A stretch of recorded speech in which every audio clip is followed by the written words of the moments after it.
بھائی یہ جو عید کی نماز ہے نا, اس کے بارے میں لوگ بہت پوچھ رہے ہیں کہ اگر گورنمنٹ کی طرف سے مسجدوں میں کراؤڈ پر پابندی ہو تو کیا ہم اخپل طریقے سے گھر میں عید کی نماز پڑھ سکتے ہیں؟ گھروں میں عید کی نماز جائز نہیں ہے, نہ جمعہ جائز ہے نہ عید کی نماز جائز ہے, کیونکہ جمعہ اور عید کی نماز کے لیے بیسک شرط جو فقہا بیان کرتے ہیں وہ ہے اذن عام, کھلی اجازت ہو. آپ گھر میں اگر جمعہ پڑھیں دروازہ کھول دیں, سب کو آنے کی اجازت ہے. اور لوگ کہتے ہیں اس کی دلیل کیا ہے؟ بھائی اس کی دلیل یہ کہ جمعہ اور عید یہ شاعر اسلام میں سے ہے, یہ بند کمروں میں نہیں ہوتا. اس سے جمعے اور عید کی ویلیو ختم ہو جاتی ہے. جیسے نبی صلی اللہ علیہ وسلم کے دور میں گاؤں میں کہیں کبھی جمعہ نہیں ہوا. مدینہ کے ارد گرد کے جو گاؤں کے لوگ تھے وہ جمعہ آ کے پڑھتے تھے کہاں؟ مدینہ میں. گاؤں میں نہیں قائم کیا کیونکہ یہ شاعر اسلام میں سے ہے نا. تو اب یہ کیسی اجازت ہے کہ نبی کے دور میں گاؤں کے لوگ شہر میں آ کے پڑھ رہے ہیں اور یہاں شہر کے لوگ اپنے اپنے گھروں میں بند ہو کے پڑھ رہے ہیں؟ تو ہماری رائے یہی ہے, اور حضرت مفتی تقی عثمانی صاحب کا بھی اسی پہ فتویٰ ہے کہ ان لاک ڈاؤن کے حالات میں گھروں میں آپ ظہر پڑھیں گے, جمعے کی نماز نہیں پڑھیں گے, نہ عید کی نماز پڑھیں گے. عید کی نماز وہاں پڑھ سکتے ہیں کہ جہاں پھر لوگوں کو کھلے عام اجازت دے دیں. تو اگر کسی فیکٹری میں یا کسی ایسی جگہ پہ سب کو آپ نے اجازت دے دی بھائی یہاں ہے, تو وہ پڑھیں, پھر اجازت ہے. تو یہی رائے ہے. اس کے خلاف جو قول ہے ہماری نظر میں وہ ضعیف ہے. بعض لوگوں نے کہا کہ کسی عذر سے اگر لوگوں کو روک دیں تو پھر مجبوری ہے. ابھی ہم جو گھر کا دروازہ بند کر رہے ہیں وہ تو عذر سے. تو بھائی یہ جو فقہا نے کہا ہے نا کہ اذن عام کہ کھلی اجازت ہونی چاہیے, تو کھلی اجازت ختم تو جب ہی ہوگی نا جب کوئی عذر ہوگا. بلا عذر کون لوگوں کو نماز سے روکے گا؟ تو فقہا کا مطلب یہی ہے کہ عذر ہو یا نہ ہو آپ نے لوگوں کو اجازت دینی ہے. یہ جمعے اور عیدین کی شرائط میں سے ہے. تو مسلم ملک کنٹری ہو یا غیر مسلم کنٹری, وہاں پر اس بات کا اہتمام کریں کہ عید کی اگر آپ کو اجازت ملتی ہے تو پھر تو ٹھیک ہے, نہیں ملتی تو گھروں میں پھر عید کی نماز نہیں ہوگی, نہ خطبہ ہوگا. اپنے کوئی نوافل پڑھنا چاہے تو پڑھ سکتا ہے, وہ عید نہیں کہلائے گا. اور کیونکہ ایک شرعی عذر ہے تو وہ اللہ معاف کرنے والا ہے, اور کیا ہے. باقی مسجدوں میں گورنمنٹ نے اگر اجازت دی ہے, بعض لوگ یہ اشکال کرتے ہیں کہ مسجد میں بھی تو ابھی جمعہ جو ہوتا رہا ہے اس میں کھلے عام اجازت نہیں ہے, وہ تو ایک پابندی ہے کہ اتنے لوگ آئیں گے, اس سے زیادہ نہیں آئیں گے. تو کیونکہ گورنمنٹ کا جب کوئی حکم آتا ہے نا تو شریعت پھر یہ کہتی ہے کہ جو اجتہادی اختلافات ہوتے ہیں حکومت کے آرڈر کے آگے وہ منسوخ ہو جاتے ہیں, یعنی منسوخ کی طرح ہو جاتے ہیں. منسوخ تو نہیں کہہ سکتے یہاں پہ, یعنی وہ کالعدم ہوتے ہیں.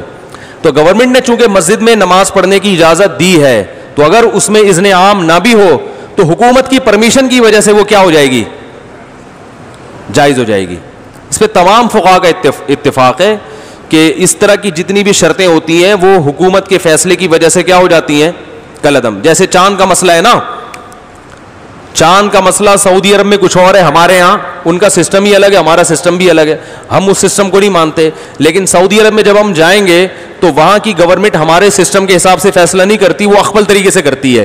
تو جیسے بھی کرتی ہے لیکن سعودی حکومت میں وہ کیا ہو جائے گا؟ نافذ. کیونکہ حکم حاکم جو ہے نا شریعت میں اس کی ایک ویلیو ہے, ورنہ ہر آدمی اخپل طریقے سے ہی چلتا رہے گا تو یہ تو تباہی برباد ہو جائے گی نا. تو اس لیے وہاں ہم کہتے ہیں کہ جب گورنمنٹ نے ایک لا پاس کر دیا, فیصلہ کر دیا, تو جب گورنمنٹ کہے گی عید ہے تو عید ہے, جب کہے گی بقرہ عید ہے تو کیا ہے؟ بقرہ عید ہے. یہاں ہماری گورنمنٹ نے کیونکہ ہلال کمیٹی بنائی ہوئی ہے, اس کے اتھارٹی کا حق حاصل ہے, تو وہ جب فیصلہ کرے گی تو کیا ہوگا؟ ابھی دیکھو نا 4-5 سال پہلے ہم نے بتا دیا تھا کہ 30 روزے مکمل ہوں گے. 5-6 سال پرانی بات ہے, بلکہ اس سے بھی زیادہ. فلکیات والے کہہ رہے تھے چاند کہیں بھی نظر نہیں آئے گا, 30 روزے پکے ڈھکے.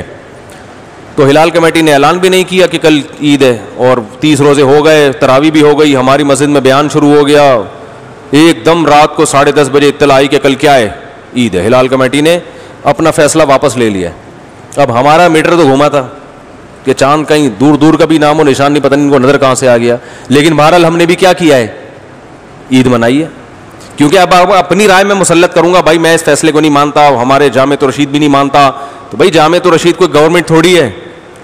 تو گورنمنٹ کی طرف سے جو کمیٹی ہے, ہلال کمیٹی اتھارٹی, حکومت کی طرف سے اس کو حاصل ہے. تو جب حکومت کوئی فیصلہ کرتی ہے تو وہ فیصلہ آپ کی رائے پر مقدم ہوتا ہے.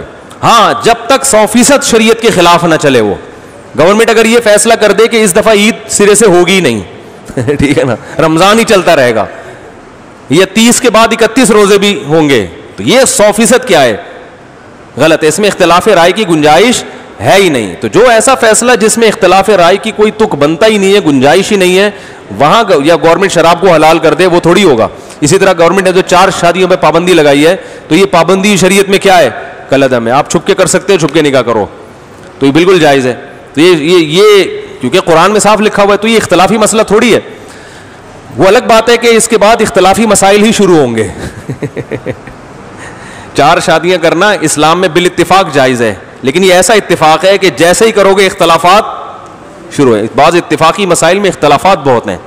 تو خیر, تو اس لیے وہ اذن حاکم کی وجہ سے اس کی مسجد میں اجازت ہے. تو گھروں میں اخفل طریقے سے نہ عید پڑھ سکتے ہیں اور نہ جمعہ.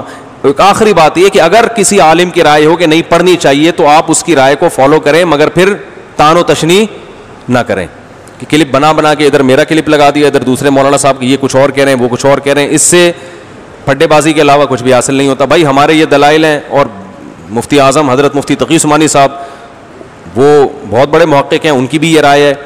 تو دلائل کے ان کی تو ایک اور بھی دلیل انہوں نے دی ہے کہ اگر اس طرح سے لوگوں کو جمعے کی اور عید کی اجازت دے دی جائے تو جمعہ اور عید کی ویلیو لوگوں کی نظر میں ختم.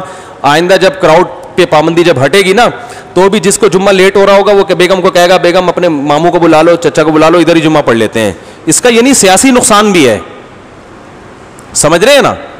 جمعہ پڑھنے میں ذرا تاخیر ہو رہی ہے, تو چلو یار ادھر 2-4 بچوں کو کھڑا کیا, خطبہ یاد کرنا کون سا مشکل ہے, دیکھ کے پڑھ لیں گے خطبہ. تو جمعے کی ویلیو بھی ختم ہو جائے گی اس سے, جو جمعے کا ایک بنیادی مقصد ہے کہ کراؤڈ ہو. ویسے ہی 1.5 اینٹ کی مسجدیں ہمارے ہاں ہول سیل کے حساب سے بن رہی ہیں.